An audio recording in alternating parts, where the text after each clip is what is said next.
আপনার বা আপনার পরিবারের কাউকে দেখে কিছুদিন ধরে আপনার মনে হচ্ছে অস্বাভাবিক আচরণ বা অস্বাভাবিক কথাবার্তা বলছে বা অস্বাভাবিক ব্যবহার করছে, বা আপনি বা আপনারা কোথাও গেলেন বা কারোর বাড়িতে গেলেন, দেখলেন গিয়ে কেউ না কেউ অসুস্থ হয়ে পড়লো, আবার বাড়ি ফিরে আসার কিছুদিনের মধ্যে সে সুস্থ হয়ে গেল। এরকম যদি প্রতিনিয়ত বা বারবার আপনার সঙ্গে হতে থাকে, তাহলে জানবেন আপনার বা আপনি যেখানে গিয়েছিলেন সেখানে নেগেটিভ এনার্জির প্রবেশ বা ঊর্জা রয়েছে। এবার দেখবেন আপনি রাস্তা দিয়ে হাঁটছেন, হঠাৎ আপনার নাকে বিচ্ছিরি গন্ধ আসে, আবার কিছুক্ষণ পরে ভালো গন্ধ বা সুগন্ধি চলে আসে। তাহলে জানবেন ওখানে কোনো প্রেত আত্মা বা প্রেতের বাস ছিল।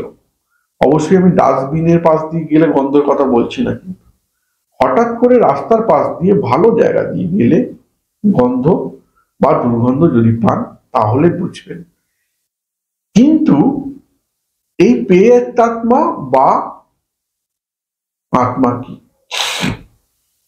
অনেক সময় দেখা গেছে দেহ ত্যাগ করা মানে আত্মহত্যা করেছে বা সন্তান হতে গিয়ে মারা গেছে বা কোনোভাবে দুর্ঘটনায় মারা গেছে, তাদের আত্মা কিন্তু যতক্ষণ পর্যন্ত না সঠিক শ্রাদ্ধাদি করে পিণ্ডদান করা হয় ততক্ষণ পর্যন্ত কিন্তু পূর্ণ মুক্তি পায় না।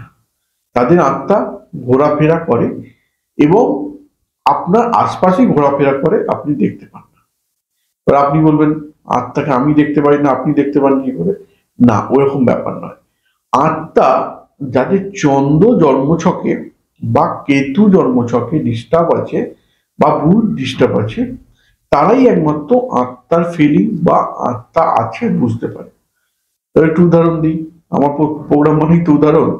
ধরুন একটা ডোম একটা লাশকে তুলছে, তাকে জ্বালিয়ে দিচ্ছে, আবার যে পোস্টমর্টম করে সেই লাশটাকে কেটে ফেলছে, কেটে লাশের কি কি অঙ্গ প্রত্যঙ্গ বের করে পোস্টমর্টম করছে, তাকে দেখা দিচ্ছে না।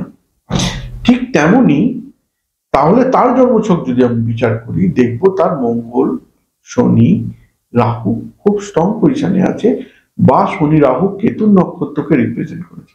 অর্থাৎ আপনার সঙ্গেই হবে বা আপনাদের সঙ্গেই হবে এরকম ব্যাপার নয়। যাদের চন্দ্র, বুধ এবং কেতু ডিস্টার্ব থাকবে তারা আত্মার প্রবেশ বা ঊর্জা বুঝতে পারবে। এবার বুঝতে তো পারলেন, এখান থেকে বেরোবেন কি করে? এই দেবদাকে উপায় বলতে হবে। হ্যাঁ, অবশ্যই যদি সম্ভব হয় একটা বিল্ল মূল আর একটা শ্বেত বিড়ালের মূল শরীরে ধারণ করবেন।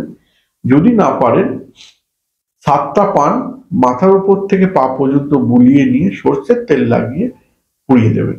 এটাও যদি না পারেন 4টে ডিম মাথার উপর ঘুরিয়ে নেবেন, 4টে নারকেল মাথার উপর ঘুরিয়ে নেবেন, গিয়ে পুকুর পাড়ে যাবেন, ডিমগুলোকে এক আঁচড়ে ফাটাবেন আর নারকেলগুলোকে ভাসিয়ে দিয়ে আসবেন। বাড়িতে এসে পরিষ্কার পরিচ্ছন্ন হয়ে একটু ধূপ ধুনো দিয়ে ঠাকুর বা ঈশ্বর বা ওপরওয়ালার ধ্যান করুন। যত বড়ই জিন হোক না কেন, যত বড়ই প্রেতাত্মা হোক না কেন, আপনার বাড়ি থেকে আস্তে আস্তে বেরিয়ে যাবে। আজকে এইটুকুই। নমস্কার।